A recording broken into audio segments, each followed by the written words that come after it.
नमस्कार, मैं नीलेश वर्मा। आप देख रहे हैं बहुजन देख राव न्यूज। और हमारे सभी मोर्चा से हमारे जितने भी है हमारे और हमारे सवाल सभी नसीब समाज साथियों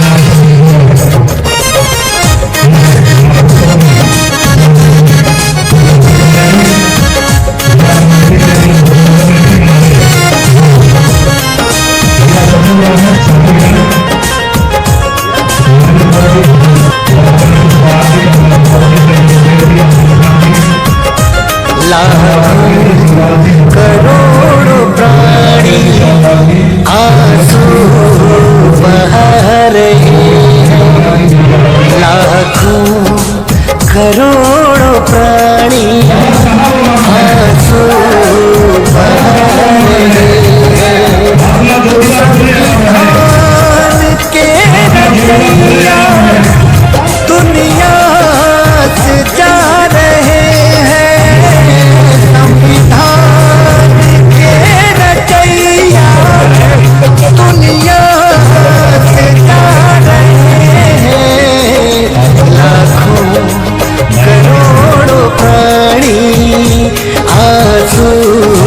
बहा रहे हैं, लाखों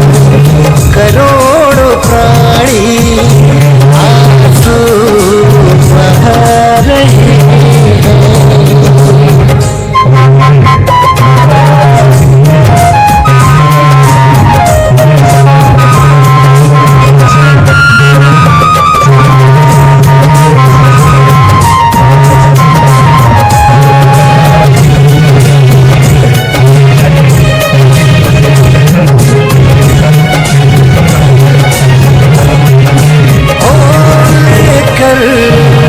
रात काली आया 6 दिसंबर,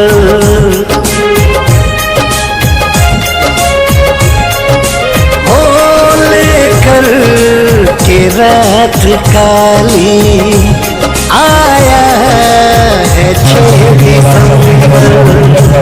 छुप छुप के रोए धरती आंसू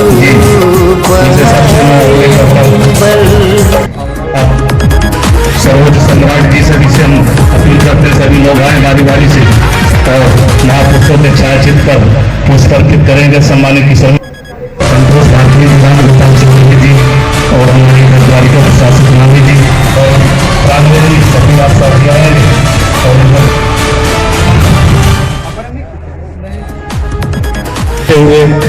एक शायरी से कि जिलाए मारा है, यहाँ पर आदि से अंत तक मनुष्य ही हारा है, सिवाय मृत्यु के पराजित न कर सका जिन्हें, ऐसे महापुरुषों को सत सत नमन हमारा है, सत सत नमन हमारा है। आज के हमारे इस कार्यक्रम के भक्ति को छोड़ करके आज बहुजन समाज पार्टी की आंदोलन जारी था वक्ताओं की, तो उसी क्रम को फिर से हम लेते हुए मैं चाहूंगा कि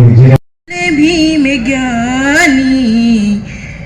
लंदन में अंग्रेजों से बोले भीम ज्ञानी,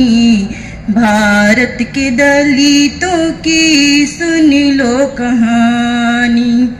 भारत के दलितों की सुन लो कहानी, लंदन में अंग्रेजों से बोले भीम ज्ञानी,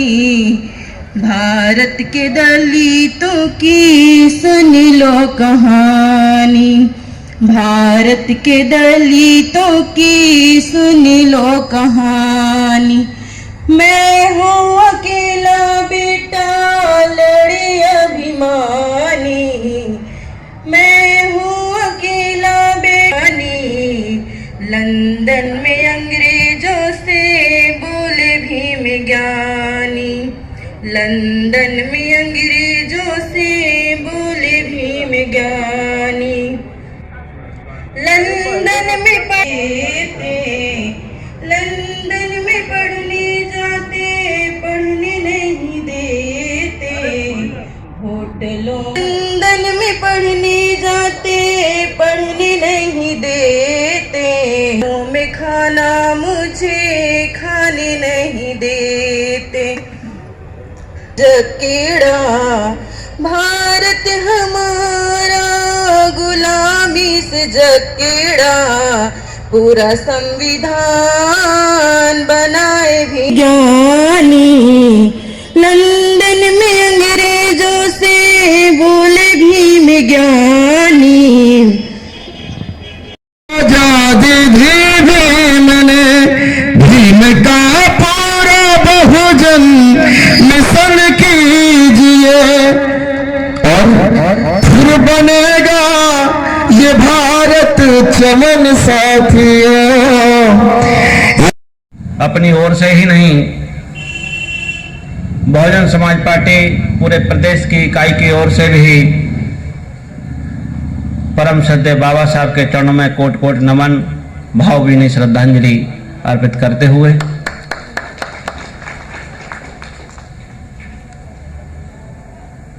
करुणा के महासागर विश्वगुरु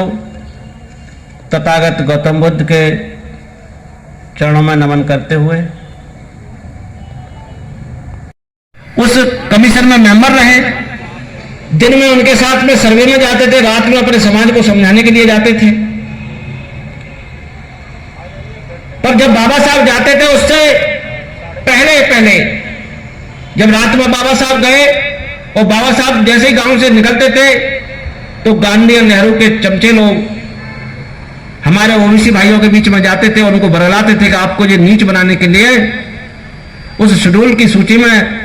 लिखवा रहा है, इसलिए आप लोग ऊंचे लोग हो, हम और आप भाई भाई हैं। जैसा कि आज भी कहते हैं, हम इन महापुरुषों की जयंती वो आज भी मनाते हैं। जैसा कि अभी कौल जी बता रहे थे कि जब ओबीसी समाज ने साथ नहीं दिया तब कमीशन के साथियों ने बाबा साहब से कहा कि बाबा साहब आप तो कहते थे कि हम सामाजिक कह रहे हैं कि हम लोग तो बहुत अमन चैन के साथ रह रहे हैं, खुशहाली में रह रहे हैं। बोले कि ये लोग हैं हमारे भाई, हमारा खून एक है, पर कहीं ना कहीं ये ना समझ है, इसलिए इनको अन्न में डाल दीजिए। भाई बैकवर्ड क्लास तो पूरा इस देश में जो वर्ण व्यवस्था के आधार पर शुद्ध समाज को माना गया है, पर जब बाबा साहब ने अन्न की सूची बनवाई इसलिए ओबीसी का नाम पड़ा। बाबा साहब संघर्ष करते रहे। सूची बनवाने के बाद बाबा साहब ने अंग्रेजों के सामने पूरे आकलन करते हुए जो व्यवस्था थी कि देश में राजा रानी के पेट से ही पैदा होगा और हम लोग आजीवन गुलाम रहेंगे, अगर इन गुलामों की जंजीरों को तोड़ना है तो इस देश में राजतंत्र को सबसे पहले खत्म करना होगा। राजतंत्र को खत्म करने के लिए बाबा साहब ने